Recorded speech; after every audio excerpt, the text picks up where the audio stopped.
የሀገር የኢኮኖሚ እድገት አስደማሚ ተብሎ ምን ቢያስጨበጭብ ለውጦች በአይን ለመታየት ቢበቁ አሁንም ኢትዮጵያ ምርትና ምርታማነት ላይ ደካማነቷ አይካድም። ከፍተኛ ኢንቨስትመንት ፍሰቷ በውሃ ቀጠነ በከሰል ጠቆረ ተጠላልፏል። ሀገራዊ ጥቅል የኢኮኖሚ እድገት የዜጎች ነጠላ እድገት ላይ ያለው ፋይዳ ከበኋላ ቆርቆሮ ሆኖ ቁስሉንም ማስታመምም ሲጠዘጥዝም ማከክ በአንድ ላይ አልሄድ ብሎ ማስታገሻ ፍለጋው አደናግሯል። በተለይ የኑሮ ውድነቱና የሰላም እጦት የዘመናችን የታሪክ ፈተና ሆነው ዛሬም ዘልቀዋል። የኢኮኖሚ እድገት መለኪያዎቻችን ከአጠቃላዩ ሀገራዊ እድገት ተሻግረው የዜጎችን ሕይወት የመለወጥ አቅሙ ዘላቂ መፍትሔ አሁንም አልተገኘለትም። ዓመታዊ በጀታችን በአቻ ልክ ከዜጎች በሚገኝ ገንዘብ ላይ ተንጠልጥሏል። የተሻለ አማራጭ የሚሆነው ምርታማነትን ማሳደግ፣ ተተኪ ምርቶችን በሀገር ውስጥ ማምረትን ማበረታታት፣ የውጭ ምንዛሬ ገቢ ምንጮችን ማሳደግ፣ አባካኝ አሰራሮችና አላስፈላጊ ዕቅዶችን መቀነስ ብሎም ሙስናን ማዳከም ላይ ያተኮሩ አሰራሮችን ማጎልበት የቅድሚያ ትኩረት ይሰጣቸው። የሀገር ውስጥ የገንዘብ እንቅስቃሴን ብቻ ታሳቢ ያደረገው የበጀት አወጣጥ ሕጋዊነትን እንዳይፈተን ጥንቃቄ ይቅደም። የአሃዱ ሬዲዮ የሳምንቱ አብይ ጉዳይ ማጠንጠኛ።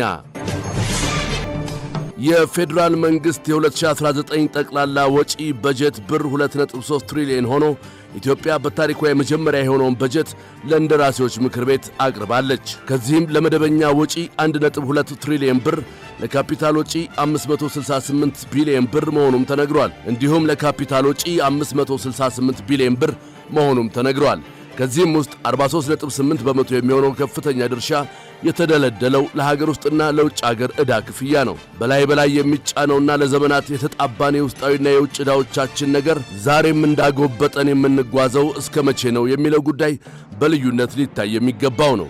ሌላውን ዓለም የሚመስልና በውጭ አበዳሪዎቻችን ልክ በተሰፋ እይታ ያልተመተረ አካሄድ ኢትዮጵያንን በሚመጥን አቅማቸውንም ባገናዘበ መልኩ ተፈትሾ በሳይንሳዊ እይታ ተቃኝቶ መፍትሄ ሊሰጠው ይገባል ብሎ የሚያምነው አሃዱ የዜጎችን የኢኮኖሚ ጉስቁልና የሚቀንሱ የኑሮ ውድነቱን የሚያረግቡ አሰራሮችን በብልሃት ይተግበሩ የሚለው ሐሳብ ትኩረት እንዲሰጠው ይጠብቃል። በዚህኛውም ዓመታዊ አጠቃላይ የበጀት አያያዝ እንደ ነዳጅና ማዳበሪያ ያሉ መሠረታዊ ፍጆታዎች በከፍተኛ መጠን በመንግሥት መደጎማቸው ዜጎች ላይ የሚያርፈውን ጫና ቢቀንስም ዘላቂ መፍትሄ ባለመሆኑ ኢትዮጵያ በራሷ ምርቶቹን የምትተካባቸው አማራጮችን መፈለግ ከዘላቂዎቹ መፍትሄዎች አንዱ በመሆኑ ተጀምረዋል የተባሉ ሥራዎች በጥቂቱም ቢሆን ፍሬያቸው የሀገር ካዝና መራቆትን ይቀንሱ ዘንድ ዋስትናቸው ይታይ።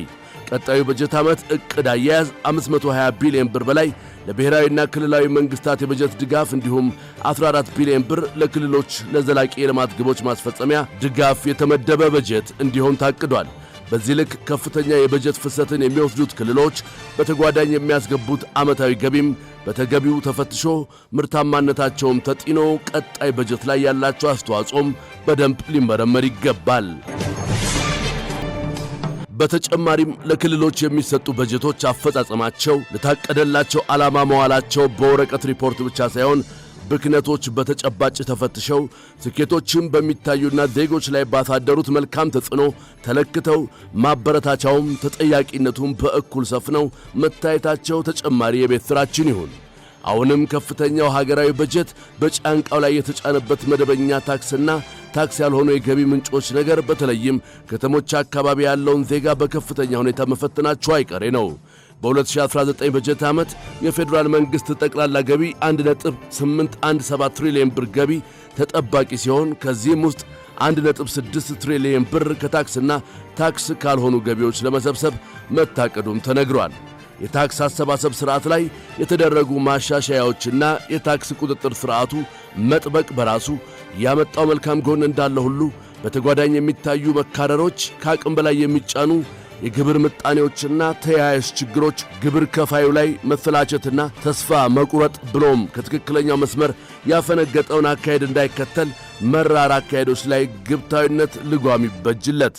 ግብር የዜጎች ግዴታ፣ የአንድ ሀገር መሠረታዊ ገቢ ምንጭና የበጀት ትልቁ አማራጭ ቢሆንም የዜጎች አማካይ ዓመታዊ ገቢ በሚታወቅበት ሁኔታ ውስጥ ግብር ላይ የሚደረጉ ጫናዎች ዞሮ ጫናው ወደ ታችኛው የማህበረሰብ ክፍል መውረዱ አይቀሬ እንዳያደርጉት መንግሥት የሚያገኘውን ገቢ ብቻ ሳይሆን በተቃራኒ የኑሮ ውድነት ላይ የሚያሳድረውንም ጫና ከግንዛቤ ማስገባቱን አርቆ ለማስተዋል የሚያዘው በጀት ዓመት ማሳያ ይሁነው።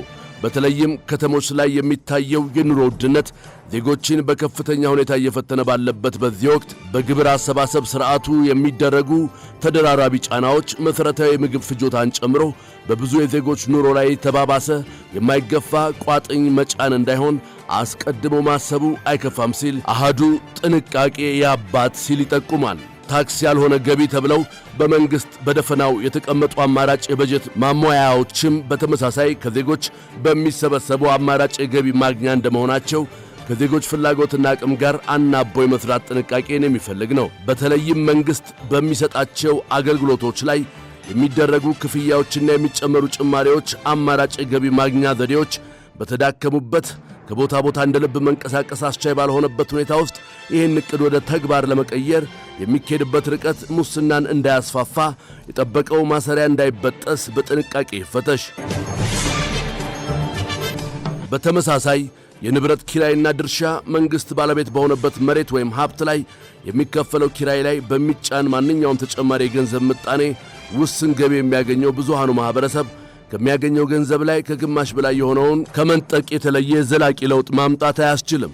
በዋናነት ዓመታዊ የሀገር በጀት ከተለያዩ ቅጣቶች ባይበጀትም መደበኛ ታክስ ካልሆነ የገቢ ምንጮች ውስጥ የሚካተተው ከቅጣት የሚገኝ ገቢም በተመሳሳይ በዚህ ውስጥ መካተቱ እርግጥ እንደመሆኑ ሕግ በመተላለፉ ምክንያት የሚጣሉ የገንዘብ ቅጣቶችን ተንተርሰው የሚደረጉ የተካረሩ አሰራሮችና የቅጣት ሂደቶች ለሌላ የሕግ ጥሰት እንዳይዳርጉም በደንብ ይፈተሹ። እንዲሁም ለሙስና የተመቻቸ መንገድ ላለመክፈታቸውም ዋስትና አይሰጥም ብሎ የሚያምነው አሃዱ መንግሥት በኢኮኖሚ ለመጎልበት በሚያደርገው ግብ ውስጥ ከፍተኛው ወደ መካከለኛው ወደ ዝቅተኛ ተጓተውና ተከታትለው እንዳይወድቁ ዜጎችን ታሳቢ ያደረጉ አማራሪና አስጨናቂ ያልሆኑ መፍትሄዎችም ላይ ጠንካራ ክንድ ይረፍ። በተቃራኒው በመንግሥት ስር ያሉ መንግሥታዊ ድርጅቶች ከሀገር ውስጥ አገልግሎትና ምርት አቅርቦት ተሻግረው የውጭ ምንዛሬ በማስገባት ረገድ የራሳቸውን ድርሻ ሊያጎለብቱ ይገባል። የዜጎችን ሸክም የሚያቀሉ አማራጮች እንጂ አገልግሎት አሰጣጣቸው በሀገር ውስጥ ብቻ የተገደበና የጋሪ ፈረስ አካሄድ ብቻ እንዳይኖራቸው ሊታሰብበት ይገባል። የዋጋ ሸክሙም ውስጣዊው ላይ ብቻ ሳይሆን በተመጣጣኝ ዋጋ ለውጭ ገበያም ቀርበው ገቢ የሚያስገኙበት አንጻር እንዲኖር እነርሱም ላይ መንግሥት አሰራሩን ቢፈትሽ። ኢትዮጵያ አሁንም በብዙ ልትጠቀምባቸው የምትችልባቸው አማራጮች በደንብ ይፈተሹ። ለሀገር ውስጥ ፍጆታ ብቻ የሚቀርቡ ምርቶች ደረጃቸውና ጥራታቸውን አሻሽለው ለውጭ ገበያ ማቅረብም ከመደበኛው ውስጣዊ ገቢ ላይ ከመንጠልጠል አሻጋሪ አማራጭ ተደርገው ይቀመጡ። የሀገር የኢኮኖሚ እድገት አስደማሚ ተብሎ ምን ቢያስጨበጭብ ለውጦች በዐይን ለመታየት ቢበቁ አሁንም ኢትዮጵያ ምርትና ምርታማነት ላይ ደካማነቷ አይካድም። ከፍተኛ የኢንቨስትመንት ፍሰቷ በውሃ ቀጠነ፣ በከሰል ጠቆረ ተጠላልፏል። ሀገራዊ ጥቅል የኢኮኖሚ እድገት የዜጎች ነጠላ እድገት ላይ ያለው ፋይዳ ከበኋላ ላይ ቆርቆሮ ሆኖ ቁስሉንም ማስታመምም ሲጠዘጥዝም ማከክ በአንድ ላይ አልሄድ ብሎ ማስታገሻ ፍለጋው አደናግሯል። በተለይ የኑሮ ውድነቱና የሰላም እጦት የዘመናችን የታሪክ ፈተና ሆነው ዛሬም ዘልቀዋል። የኢኮኖሚ እድገት መለኪያዎቻችን ከአጠቃላዩ ሀገራዊ እድገት ተሻግረው የዜጎችን ሕይወት የመለወጥ አቅሙ ዘላቂ መፍትሔ አሁንም አልተገኘለትም። ዓመታዊ በጀታችን በአቻ ልክ ከዜጎች በሚገኝ ገንዘብ ላይ ተንጠልጥሏል። የተሻለ አማራጭ የሚሆነው ምርታማነትን ማሳደግ፣ ተተኪ ምርቶችን በሀገር ውስጥ ማምረትን ማበረታታት፣ የውጭ ምንዛሬ ገቢ ምንጮችን ማሳደግ፣ አባካኝ አሰራሮችና አላስፈላጊ ዕቅዶችን መቀነስ ብሎም ሙስናን ማዳከም ላይ ያተኮሩ አሰራሮችን ማጎልበት የቅድሚያ ትኩረት ይሰጣቸው። የሀገር ውስጥ የገንዘብ እንቅስቃሴን ብቻ ታሳቢ ያደረገው የበጀት አወጣጥ ሕጋዊነትን እንዳይፈተን ጥንቃቄ ይቅደም። የአሃዱ ሬዲዮ የሳምንቱ አብይ ጉዳይ ማጠንጠኛ